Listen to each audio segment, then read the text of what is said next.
فضل اور سچائی سے معمور کلیسیا جو مسیح کا بدن ہے اور جن کا سر مسیح ہے۔ آج کا جو وشا ہے کہ جو خداوند ہے وہ ہاتھ کے بنائے ہوئے مندروں میں نہیں بستا، باقی جس نے سچائی قبول کرنی ہے وہ کرے، جس نے نہیں کرنی وہ نہ کرے۔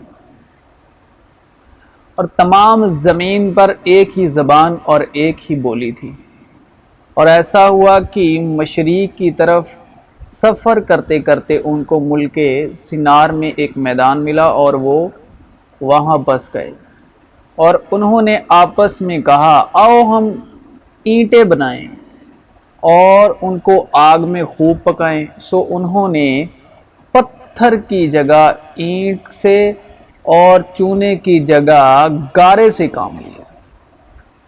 پھر وہ کہنے لگے کہ آؤ ہم اپنے واسطے ایک شہر اور ایک برج جس کی چوٹی آسمان تک پہنچے بنائیں، اور یہاں اپنا نام کریں۔ ایسا نہ ہو کہ ہم تمام روئے زمین پر پرگندہ ہو جائیں۔ اور خداوند اس شہر اور برج کو جسے بنی آدم بنانے لگے دیکھنے کو اترا، اور خداوند نے کہا دیکھو یہ لوگ سب ایک ہیں اور ان سبوں کی ایک ہی زبان ہے، وہ جو یہ کرنے لگے ہیں تو اب کچھ بھی جس کا وہ ارادہ کریں ان سے باقی نہ چھوٹے گا۔ سو آؤ ہم وہاں جا کر ان کی زبان میں اختلاف ڈالیں تاکہ وہ ایک دوسرے کی بات سمجھ نہ سکے۔ اختلاف کیوں ڈالا؟ کیونکہ وہ اپنا نام کرنا چاہتے تھے، خدا کا نہیں۔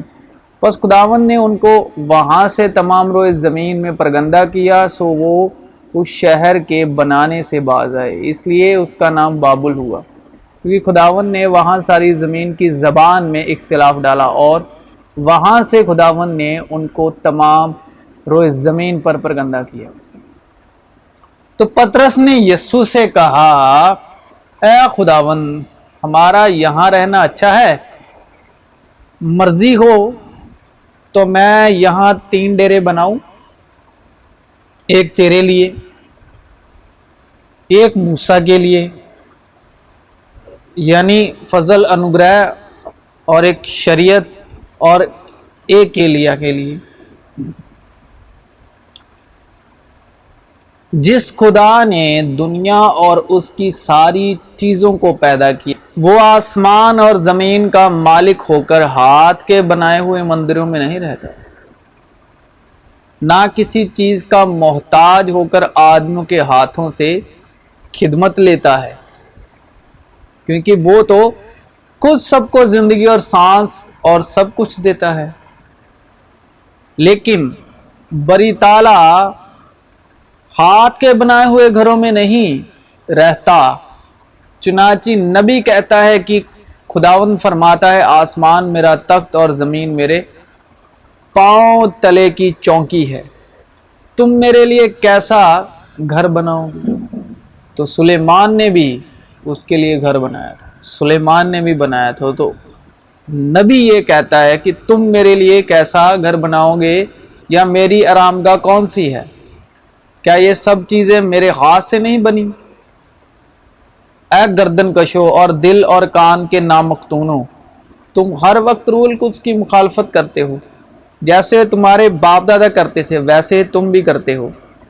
کیا تم نہیں جانتے کہ تمہارا بدن روح القدس کا مقدس ہے، اور خدا کی محبت روح القدس کے وسیلے تمہارے دلوں میں ڈالی گئی، جو تم میں بسا ہوا ہے، اور تم کو خدا کی طرف سے ملا ہے، اور تم اپنے نہیں کیونکہ قیمت سے خریدے گئے ہو، پس اپنے بدن سے خدا کا جلال ظاہر کرو۔ خدا نے تمہیں اپنے بیٹے کے خون سے خرید کر تمہیں اپنا مقدس بنایا۔ یسوع نے جواب میں ان سے کہا کہ اس مقدس کو ڈھا دو، اس مقدس کو بھی ڈھا دو، یعنی بدن کو، تو میں اسے 3 دن میں کھڑا کر دوں گا، یعنی تیسرے دن مردوں میں سے زندہ ہوگا۔ تو خدا ہاتھ کے بنائے ہوئے مندروں میں نہیں بستا، کیونکہ آسمان اس کا سنگھاسن ہے اور زمین اس کے پاؤں رکھنے کی چوکی۔